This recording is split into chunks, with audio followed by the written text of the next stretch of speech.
Anga fulini wale imando be ka lase aw mo Mali kono ani Mali ko ka munu be ni kuma ina kebe ka nyamada ka nyeshin jabaranu mo wala sa famu ya be se sora u fe Sheriff la TV bamunanga kuna funina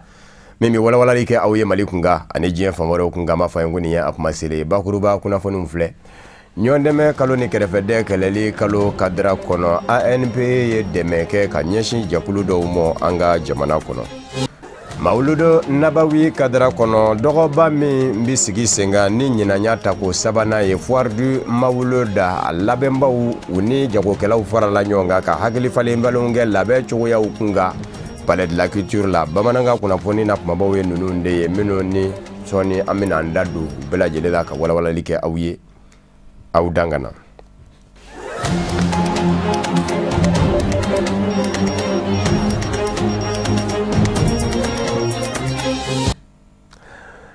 Nyondeme besina anga jamana kono kasanga ni nyondeme kalo ani kerefede keleli kalo kadra konna ye ode sababula ANPE Agence Nationale pour l'Emploi aleye deme bake kanyeshi jakulu do mo ana deme mbawdo a chakenyon deme anyeshina jakulu minumo kerengere ni nyana Fédération Malienne des Personnes Handicapées malo jurato ka jakulu ani Union des Jeunes Musulmans du Mali demisenu nga jakulu silamaya binakuka kenen ademva ya kumbe ministry mi nyashine do bolo la bara ko ni bara dege ko mo aya ministry so mi vene nyashine do nyondeme ni krefede keleli mo alefana aka secrétaire général sebenfura nyana baba okume keneka tako mugani duruna de do sanwo sanko yimno bido anga jamana kono Abdul Karim Sako Draman Male olukume Sheriff la TV jabaran ko Agence nationale pour l'emploi ANPE akani barembe do nyonwa deme ani kerefeden kelali kalu bara hukumuna atako mugandurna jamana kononana deme minu ataka nyeshi kerengrena ma muso ani malu jurato ma no doye ka bulfendu ma nu ko ma tricycle fo atase moto taxi ma ani kalankara ma chama ku bara dige sraka kamni Bamako district fo atase kulikoro region ma ANP nyemoya ira ka fo olu ka cheke da insigilendo de ka maw deme hakilna nyumaw walma maminu hakilna nyumam bula bara kelisraka nu masega deme soro ka sega bara o damne ka bara nyini ka soro ko sfere ko do ukoro u ka bara nyeshime oere ma jamana kono ka deme ta ka nyeshi maw ma kerengrenya ma muso ani malu jurato fo atase toma abafomi ma ijuma no ye Mali islamé demsenu ka tonye ani ka bourse d'études mo ma no ye ka jonu ka bara dege kalan ko nyawye Maminu koni garjigala ni deme na uyu ka nisonja ira ni kalaban ka fulikan ke ka nyeshi ANP na deme baga jakulu bela jelema bi an niso jalendi do parce que ka dongo don ka fo kibe jege di moko ma ita tigi fa mais ni ya tigi dege barala o de ba tigi nafa ANP o sira de ira ana uye kiti bara ani kiti min dira bi abe biduru ani nani bo aminu ye lojuruto ye uye musagada ama musaga kunye munye parce que uya an dege bara dola ko sisa na dege likera bara la ka singa bara blati il faut que ka se ka musaga de soro se ka bara nke chukamina o musaga dirama minu fana formation soro kala liula uye fin duruma machine duruma formation fana kera muso kulukoro muso Bamako muso do ye safne dlanke do fana ye anga dumuni fon bayelema ke donc o kiti nu be de dirabi ANP koni sanwo san abeni kenensi yina san kono convention de partenariat do temina on ni nyonje ni ko mbi do au cadre kono na de la fana ye boursu soro boursu mbi ambalma muso munu nye arabu kalanke nuka kalama tayro jan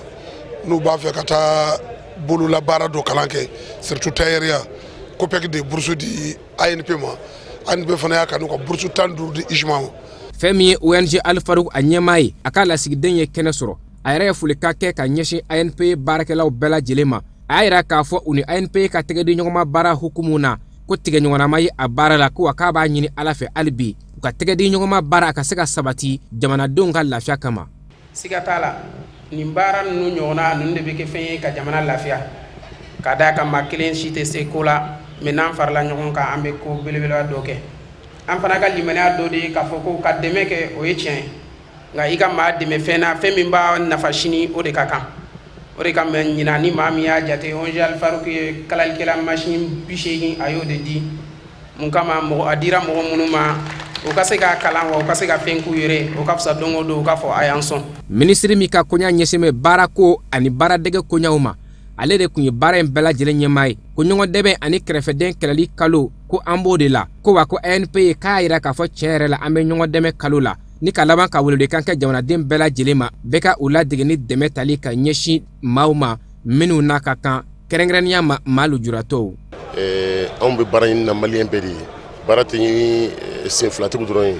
hali sen tɛ minnu kɔrɔ hali minnu tɛ kuma mɛn hali minnu tɛ yeli kɛ baara bɛ ɲini nin bɛɛ de ye donc an ye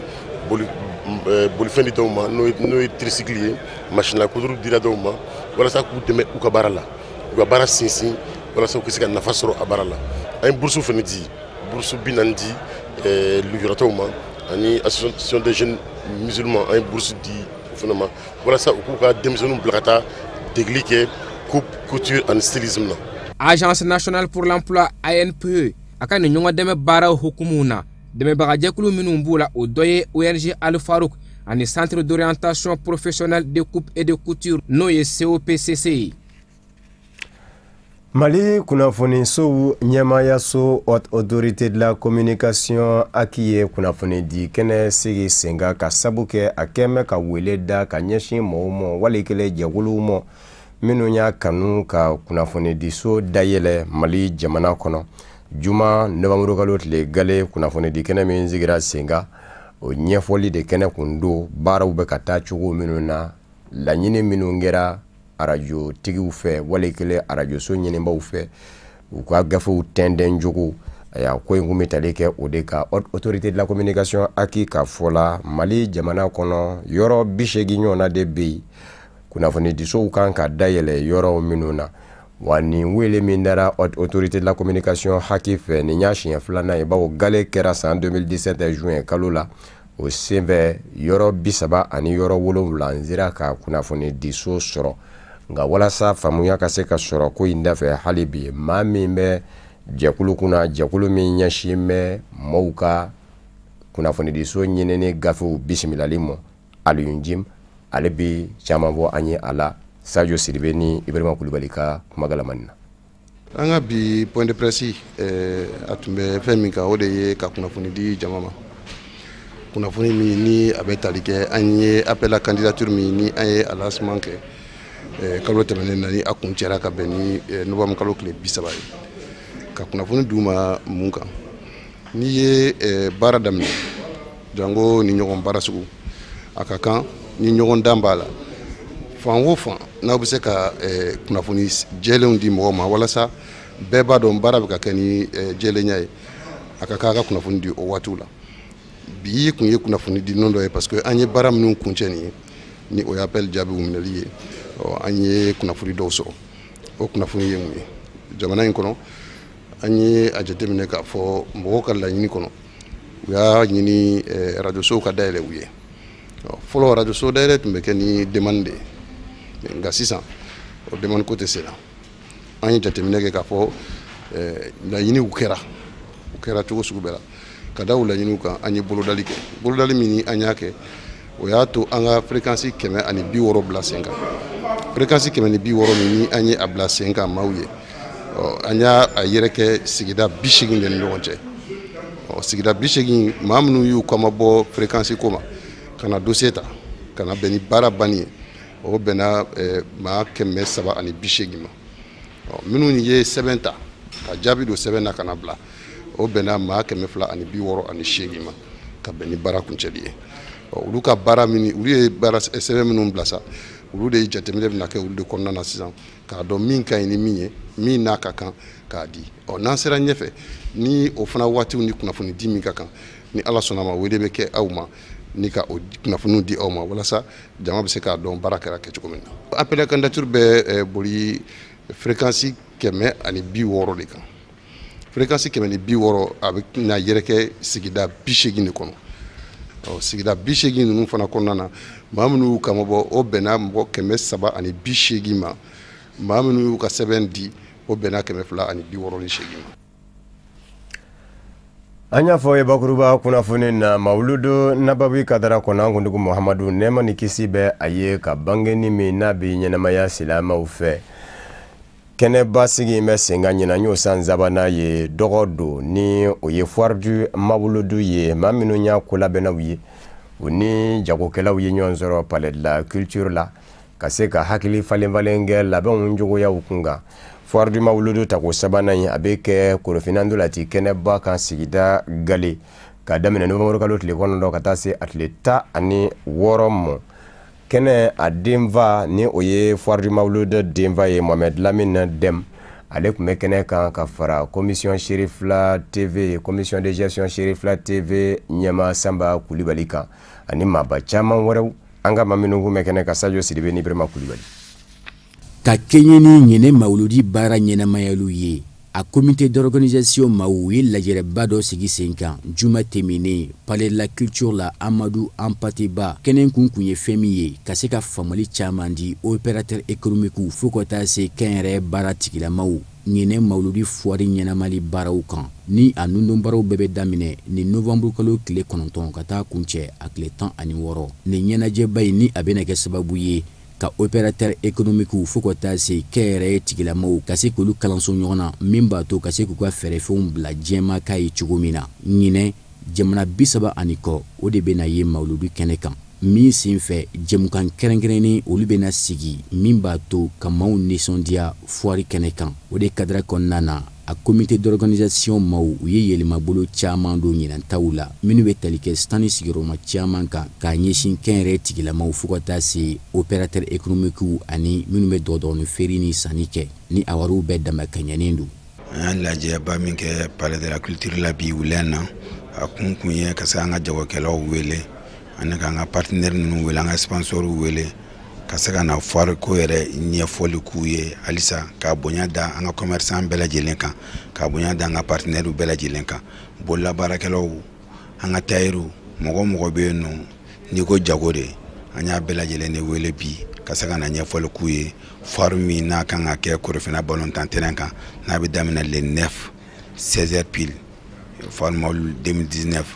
bon ni y'a tako saba y'an bolo mais tako sabanan in an bɛn'o kɛ Korofina pour que ka se ka a magɛrɛ an ka danba minnu bɛ bɔ jamanabaw la ka na jamana 34 de kan ka na Mali la yan an karamɔgɔ kan fɛ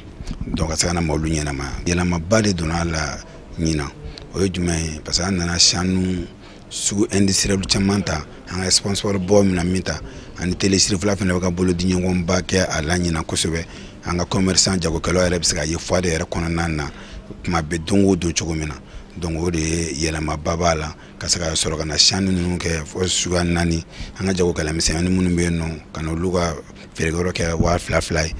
ye bon sanu min bɛ yen nɔ n'o y'an ka sanu yirilamaw ye ka n'olu kɛ 1010 ye sanu sabanan min bɛ yen nɔ n'o y'an ka VIP ye an n'olu kɛ 60 ye an ka sponsor ba ninnu an bɛ ka sanu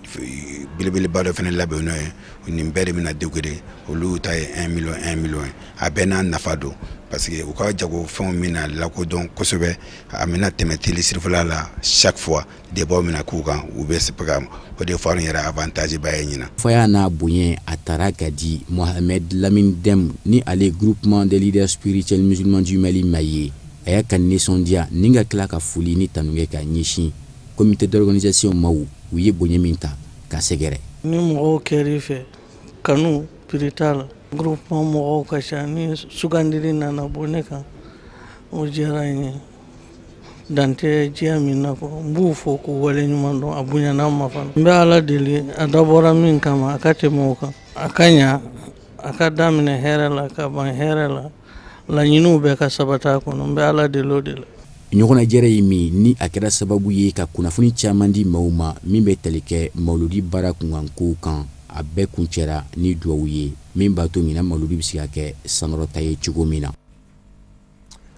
Nin ye kunnafoni ye min bɔra Mali jamana ɲɛmayaso Babu Sentigi yɔrɔ ko ka da bɛɛ lajɛlen tulo kan ka fɔ juma novembre kalo tile Gale Mali kɛlɛcɛw Indeliman fanfɛlaw la kɛrɛnkɛrɛnnen ɲɛna an sɔngo ni o ye Menaka mara ye ni Bamanjimaw ye ɲɔgɔn sɔrɔ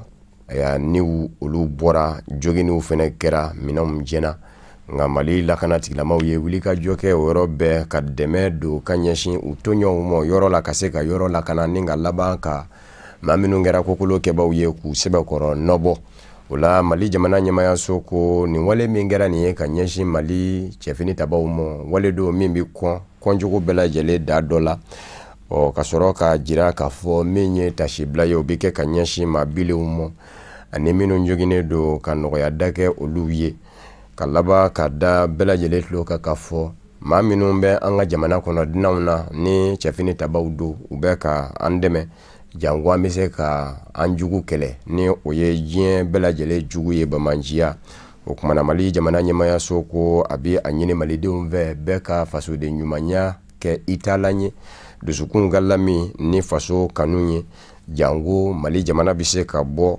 bolola bamanjimaw bɛ se ka kɛlɛ ko kɛlɛ ja a la ni ka Mali bɛɛ a basigi a n'a kelenya sabati Mali jamana kɔnɔ. Tɛgɛnɔ bila kɛra a la Mali faaba la Bamakɔ nɔgɔnkɔrɔ kalo tile gali san 2019 minisiriso min ɲɛsin bɛ kunnafoni ko ma ani jamana ɲɛmayaso ni fangabondaw ni ɲɔgɔn cɛ kɔɲɛ ɲɛnabɔ ni babu sentigi don Yaya Sangare.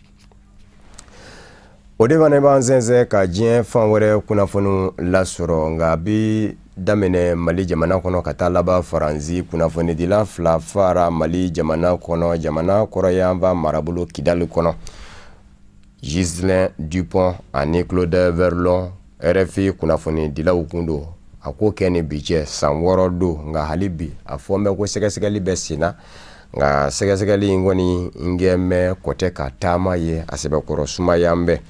maa minnu kɛra u fabaw ye walikelen minnu y'a jira k'a fɔ olu kɛra u fabaw ye Al-Qaida Maghreb Islamique bamanji jɛkulu don bawo maa ninnu dara dugu camancɛ yɛrɛ de la Kidali kɔnɔ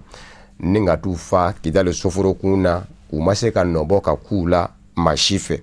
O de kosɔn bi sɛgɛsɛgɛliw bɛ cogo minnu na maa caman kɛmɛ ka jira k'a fɔ a sen zumaya bɛ barisabu ka d'a kan u sera ka tɛgɛrɛniw minnu sɔrɔ ni o ye nɛgɛjuru coupe siraw ye telefoniw minnu kun bɛ bamanjimaw ka mobili kɔnɔ u kɛlen kɔfɛ k'u ka kokolo kɛ ka taa ka mobili fililen to aya o nɛgɛjuru coupe sira ninnu bɛ ka sɛgɛsɛgɛ nka bɛɛ ma se ka sɛgɛsɛgɛ ka se a da la. O kumana hali bi a ko bɛɛ ka ɲɛɲini jango maa filaw fabaw u bɛ se ka lakodɔn jogo min Baye Agabo min ni ale tɔgɔ fɔ bɛ ko la jiramɛ k'a fɔ ale kɔni nbilama a bɛ k'i ɲɛtinɛ kɛ Faransi jamana walikɛlen diɲɛ seleke naani setigi jamanaw ka kɛlɛcɛw dɛmɛbaw ye n'a sigari la k'a fɔ e ni nazaraw kɔni bɛ ka baara kɛ kunnafoni ko nasara ka bɛɛ a b'a ka maa dɔ bila ka taa i bɔnɛ i ni na ko a ka cogoyaw bɛn bɛ o de ma nin gba in na. Ale bi ka dawutulo ka fɔ Algérie jamana kɔnɔ denmisɛnninw gɛndɛ ka u dade jamana ɲɛmaw walikelen furanjɛrɛ fanga maa ɲɛmaw kɔni b'a fɛ cogo bɛɛ lajɛlen la jamana kuntigi galata in ka kɛ nka jamanadenw go u kandɛrɔ ka sabu kɛ olu b'a fɛ bɛɛ ka furan ka bɔ yen maa o maa ni jamana ɲɛmaakɔrɔ Abdel Aziz Bouteflika jɛra ka jamana mara u t'a fɛ k'i ye jamana ɲɛmayaso kɔnɔ ka bɛn ni juma in ye u ye nisɔngoya taamaba labɛn min senfɛ u y'a jira k'a fɔ Algérie jamana mago bɛ yɛrɛma hɔrɔnya kura de la bawo u ka yɛrɛma hɔrɔnya tɛ u bolo tiɲɛ dɔ a fɔ bɛ k'a fɔ nin y'a san 65 ye u y'u ka yɛrɛma hɔrɔnya ta k'u yɛrɛ ndaraki Faransi jamana na ko nka ko bi k'u y'a ye k'a fɔ u ma bɔ bolo la o kumana maa minnu bɛ fanga na bi fo olu bɛɛ lajɛlen ka taa ka bɔ yen ka fanga segin jamanadenw ma k'o y'olu kɛlen ye k'u ka yɛrɛma hɔrɔnya sɔrɔ. Alamusa nisɔngoya taama daminɛna wa juma siɲɛ 37 dɔw n'u ka denbaya yɛrɛ de bɛɛ lajɛlen de nana ɲɔgɔn fɛ ka na nisɔngoya taama in kɛ Algérie duguba la Alger a senfɛ fana u tun bɛ k'a jira k'a fɔ surasiya ɲɛmaaba Général Ahmed Gaïdé Sall a ka taa ka bɔ surasiya ɲɛmaaya la dɔw y'a yira fana k'a fɔ u tɔɲɔgɔn minnu minɛ bɛ k'u datugu u ka bila baw u minɛ bɛ k'u datugu nkalon de kan jamana kuntigi galata min bolo da mɛ k'o kɛ décembre kalo tile 12 ye u y'a jira k'a fɔ u tɛna bɔ ka taa kala ta maa si ye. Ghana jamana kɔnɔ wulikajɔ bɛ senna dunan dɔw nɔfɛ kɛrɛnkɛrɛnnen ɲɛna Nigeria jamana jagokɛlaw minnu sigilen bɛ Ghana Kumasi Ghana duguba don juma min ye wulikajɔw ye olu kɛra jagokɛlaw ka lapasa jɛkulu ye a jira k'a fɔ a kumunen don bi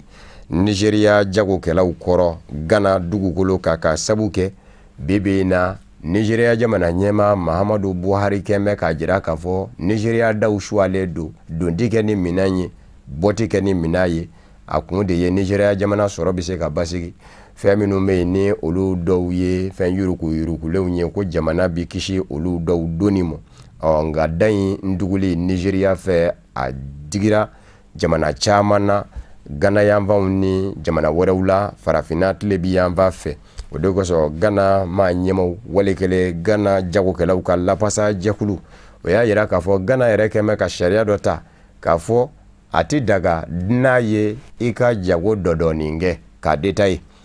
ko o man kan ka kɛ dinan fɛ sariya in de ka se ka labato o kumana Ghana jagokɛlaw ka lapasa jɛkulu de ko sa n'a ma ɲa ko bɛ nin cogo in na ni fiɲɛ wulila bɛɛ lajɛlen bolo b'i kunna doni na o kumana olu fɛnɛ kunna doni ye Ghana yanfa de ye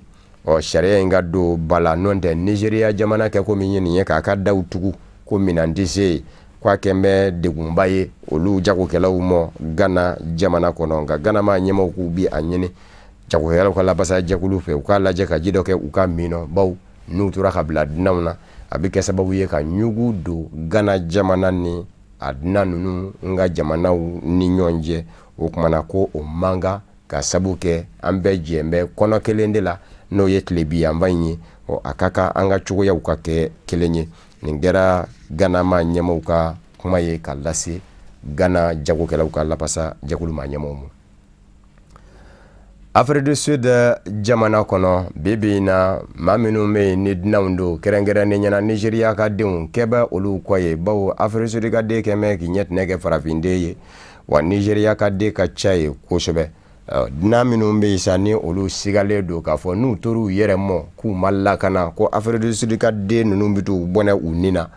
u kun taara bisimila minɛ diɲɛ seleke naani tɔnba Nations Unies bolo fara min ɲɛsin bɛ diɲɛ manga ma jamana ma degunenw bisimila yɔrɔ ma Haut Commissariat des Nations Unies aux réfugiés HCR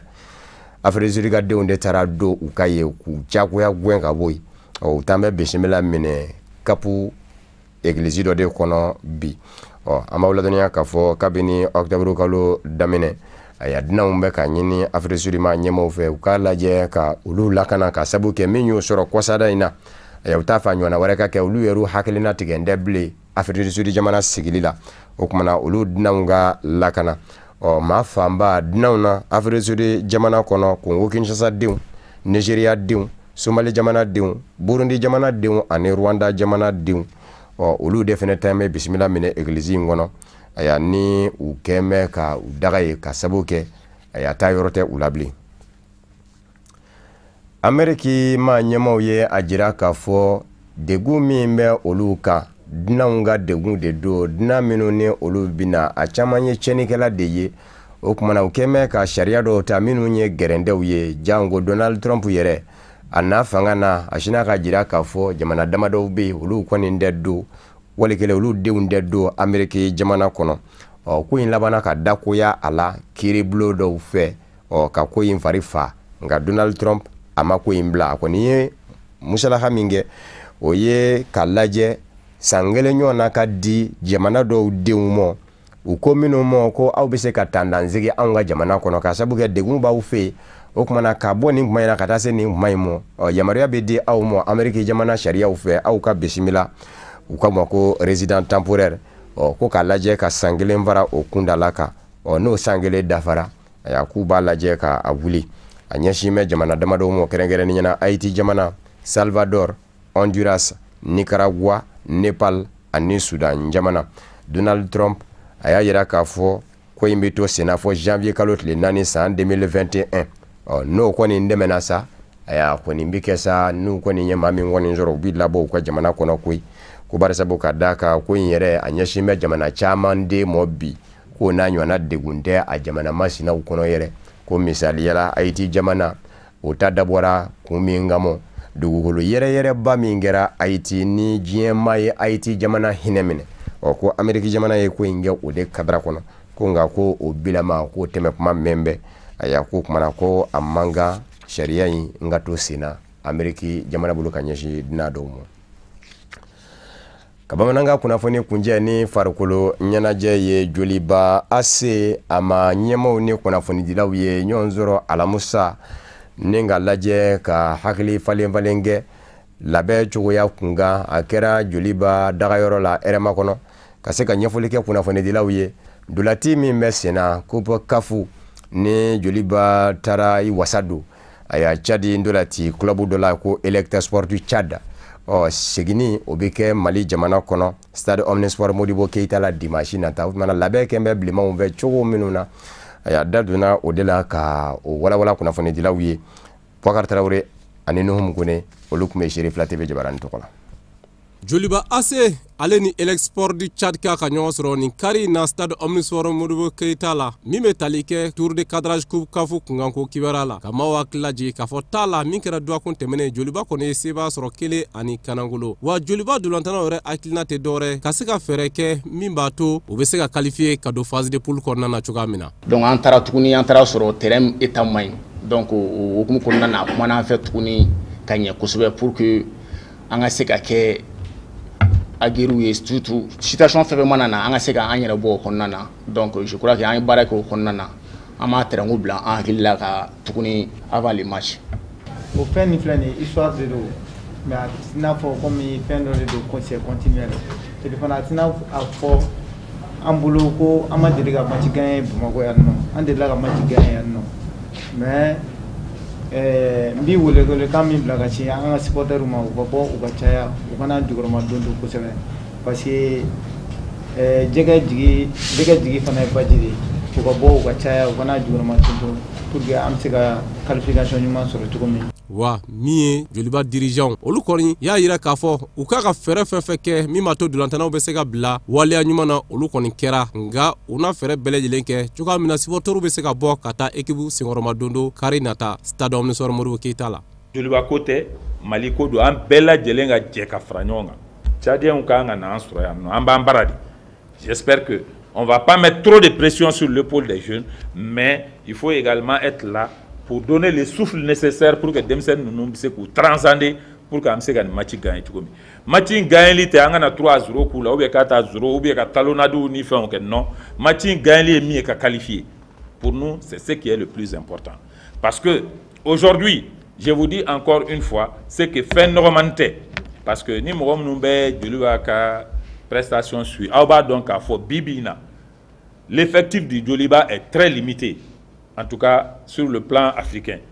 parce que bibi na n'i y'a lajɛ blessé ou ni fɛnw mana bɔ a la joueur min bɛ Joliba ka liste kan bi min bɛ se ka jouer joueur 19. o hukumu kɔnɔna na wele kɔni bilalen don jama ma min b'a to o bɛ se ka bɔ ka taa Mali ka représentant kelen min bɛ nin tour de cadrage kɔnɔna na n'u sera ka sebaya sɔrɔ n'a bɛ wusaya Mali sennadolantan ma. hali bi farikolo ɲɛnajɛ nasara ka don ɲumana ziyaraba min bɛ labɛn san o san dimanche novembre kalo tile 3 don ka taa an ba o ziyara ni o ye tanti Bafune Traoré ye a n'an karamɔgɔw ni o ye Mohamed El Madani Haidara Fanjini ani Aseyid Mustafa o de kadara kɔnɔ silamɛya dɛmɛtɔ Ansar jɛkulu min bɛ yen n'a ɲɛsin bɛ lakana mɔ vigile u ye farifoni baara dɔ kɛ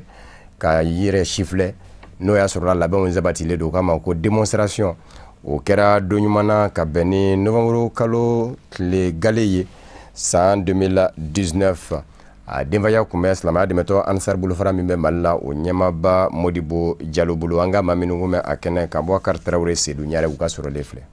Commission vigile cɛw ni musow ye jama nisɔndiya nin donni kama min bɛ tali kɛ kɛrɛnkɛrɛnnenya la karate nasira kan mɔgɔ bɛ se k'i yɛrɛ lakana cogoya min na wa ka se k'i ka ɲɛmɔgɔ lakana u ye o kobaw bɛɛ lajɛlen yira an na musow fanfɛla la olu kɔni ye fɛn yira maaw la min bɛ tali kɛ i yɛrɛ tangali ka fara fuyeliw bɛ kɛ cogoya min na cɛw ta la murula kɛlɛ bɛ kɛ cogoya min na ɲɛmɔgɔ bɛ lakana cogoya min na u sera ka nin bɛɛ lajɛlen kɛcogo yira maaw la. Komi jamana bɛ yɔrɔ min na bɛɛ b'a dɔn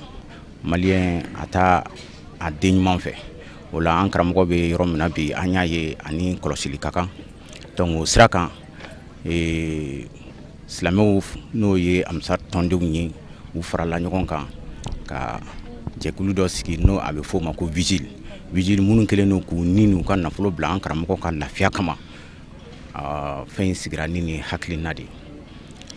bon mun ye ka mɔgɔw la ɲɛnajɛ bi o ye an ka ɲɛmɔgɔw yɛrɛ ka laɲini ye n'o ye ka formation dɔ kɛ mɔgɔ minnu y'u yɛrɛ di o baara in kama ka formation dɔ k'u kun ka se ka u yɛrɛ kana ka se ka an karamɔgɔ la kana formation in an y'a kɛ depuis san tɛmɛnen in na a édition fɔlɔ kɛra yan nɔ ka tila ka na a ka yan formation ye badabada de don a bɛ ka kɛ badabada mais pour que kana kɛ mɔgɔw ɲɛkɔrɔ ka kunnafonidilaw kunnafoni a la o édition filanan ye nin ye. Wa min ye fadi yɛrɛ ɲɛmaw ye y'a yira k'a fɔ ko nin ye ko min ye a ma bali olu la ka sababu kɛ commission vigile maaw bɛ baara min na sanga ani waati bɛɛ lajɛlen na bɛɛ lajɛlen b'a dɔn wa u na fɛɛrɛ bɛɛ lajɛlen kɛ min b'a to don n'a nataw kɔnɔna na u bɛ se ka formation wɛrɛ sɔrɔ min ni nin fɛnɛ tɛ kelen ye. ɲinan sera ka sɔrɔ o dɔnniya kelen b'u la o y'a yira k'a fɔ u ye formation min kɛra u kun u y'a faamuya parce que n'a tun y'a sɔrɔ u m'a faamu depuis ça u b'a pratiquer yɔrɔ min na dɔrɔn ɲinan b'a sɔrɔ a bɔr'u kɔnɔ. Mais y'a sɔrɔ ka entraînement u b'a la 100% u ye min sɔrɔ formateur bolo o y'a sɔrɔ dɔnniya min b'u la dɔ de farala kan parce que a caman fana bɛ yen maîtriw don u b'u cɛ la mais dɔw yɛrɛ bɛ yen olu ka formation daminɛna vigile kɔnɔ mais quand même a si sigilen tɛ a cɛ ni muso an b'a dɔn k'a fɔ vraiment u bɛɛ b'u bolo da yɔrɔ dɔn o y'an nisɔndiya kosɛbɛ bon u b'a kɛ ni farifoni ni courage fana min ye i b'a ye k'a fɔ vraiment u bɛ baara mun na a ka d'u ye bon ni dun bɛ baara o baara fɛ i b'a kɛ i bɛ nɔ bɔ a la donc vraiment ala kama baara don mais a ka d'u ye k'a kɛ u bɛ k'a kɛ an y'a o volonté fana y'u la donc vraiment an kɔni an nisɔndiyara fo ka se a dan bɛɛ la an bɛ dugawu de kɛ vraiment ala ka si ni kɛnɛya d'u ma parce que u ka baara in tɛ se ka taa kɛnɛya kɔ ala ka kɛnɛya d'u ma ala k'u kisi bana jugu ma u y'a dabɔ karamɔgɔ lakanali de kama Cheikh Ousmane Madani Hayidara kanu ani ala kanu ani kira kanu o de y'u bila nin na an b'a ɲini ala fɛ o kanu in ala k'o laban fo arijinɛ kɔnɔ karamɔgɔ yɛrɛ u y'a dabɔ ale kisili min kama yarabi karamɔgɔ ala ka kisi a jugu tɔɔrɔ ma jugu dogolen ni bangenen ala ka a kisi a bɛɛ lajɛlen tɔɔrɔ ma jama jɛrɛ in ko in kɛra o de événement ɲɛfɔlɔ la k'a yira an ka dinɛw na an b'a ɲini ala fɛ jama jɛrɛ in ala ka kuncɛ hɛrɛ la ala ka jama na hɛrɛ la ka jama segin hɛrɛ la an bɛ dugawu kɛ ko ala ka ziyara kuncɛko ɲuman na min bolo dalen don kari novembre kalo tile 3. Amina yarabi o de fana bɛ danzigi bamanankan kunnafoni na min farala ɲɔgɔn kan ka lase aw ma kunnafoni diso ɲɛmaayaso fɛ ka bɛn ni kuma in ye k'aw fo ka wale ɲuman dɔn Mali kɔnɔ ani Mali kɔ kan aw minnu kɛ kun bɛ ka ɲɛmada ka ɲɛsin jabaraniw ma walasa faamuya bɛ se sɔrɔ aw fɛ Seri Fila TV bamanankan kunnafoni na aw ni ca ka ɲɛmadali la k'an bɛn diɲɛ kuma wɛrɛ n'Ala ka jɛ ye.